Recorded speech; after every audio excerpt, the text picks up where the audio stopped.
Right, let's now go across to Mangalam Malu, who has with him market veteran Ramesh Damani. Over to you. Well, thanks a lot for that. Indeed, we have with us a veteran of many market cycles and many elections as well, Ramesh Damani. Thanks a lot, sir, for joining in. I'm given to understand that this is at least the 6th or 7th time that you're voting since 1989, is it? Yes, Mangalam, I have, and as I think Abraham Lincoln said about democracy, it's of the people, by the people, for the people. Today it's the chance to buy the people, and it's actually a majestic exercise. Every time I come in, there are 90 crore people who are eligible to vote, and we peacefully elect and transfer power. I think it's an extraordinary achievement for our democracy.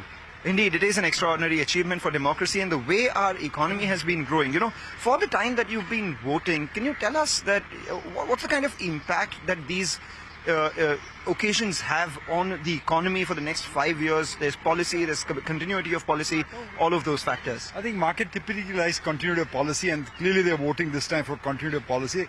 But I have to tell you, people always ask me what is the best time to invest in India.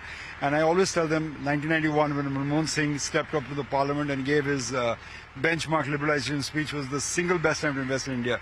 The second best time to do it is tomorrow. I think the markets are fine, and 30 years have proved that we've had compounded returns in the Sensex, and there's no reason to believe the next 5 years will be different, especially if we get a continuation of economic policies. Near-term volatility aside, what would be your key expectations from the government, the elected government? Well, I think the agenda is full, as the Prime Minister has often said that he has a 100-day agenda and agenda up to, in fact, 2047, where he wants India to become a major global power, economically speaking. So the agenda is there. It's not very well known, but there's some fractious issues that will come up to the Parliament. For example, what does he do about the delimitation exercise? Does the South gain more seats, the North gain more seats? That will be there. The budget will come out in a few months after the election.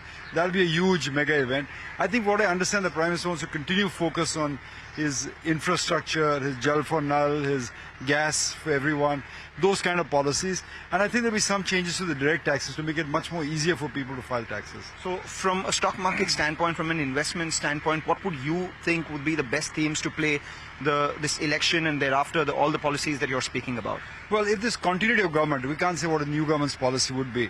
But if there's continuity of government, I think one thing that the market is just kind of waking up to is the fact that the incredible job the Prime Minister's office and the Prime Minister have done on the public sector units. These stocks have gone from leaders, from laggards to leaders, and from dust to diamonds, if you will. There's enormous value extraction. I don't think we give enough credit to the government for the kind of policies that they've bought by the reduction of telephone banking, leakage of corruption. Saw the PE and the market valuation of these companies soar tremendously. So I think there'll be more action, particularly on those regard.